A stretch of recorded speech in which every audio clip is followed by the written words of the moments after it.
This ability to properly attribute costs is actually a muscle that startups need to develop, but they typically underdevelop because there's this rationalization that the startup can optimize margins later. After all, the most important thing is to find product market fit. Then we have to beat the competition. Profitability is something we can optimize for.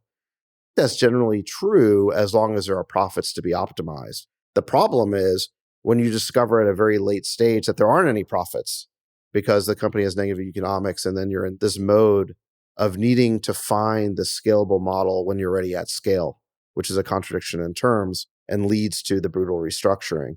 Very extreme case would be something like WeWork, where they get all the way to the point of filing an S1. And it's not until they do that that they discover that there might be a giant unit economics problem, and 15,000 employees is just way too many for the kind of business that they have. It took public investors to send the message to them that the unit economics weren't working. Public investors scrutinize unit economics much more closely than early stage investors. The reality is venture investors don't have as many data points. We're just trying to find ideas that seem to be working that can work very broadly. And then you've got growth investors who are somewhat in between. There's more data, they look more closely at it, but they're also looking for fast growth. They scrutinize things a little differently than the public markets. A startup needs to raise its bar financially with each round. When you go out to raise your seed, you're not going to have any financial information. You raise your Series A, you're going to have some. By the time you get to your Series B, you should know what your unit economics are.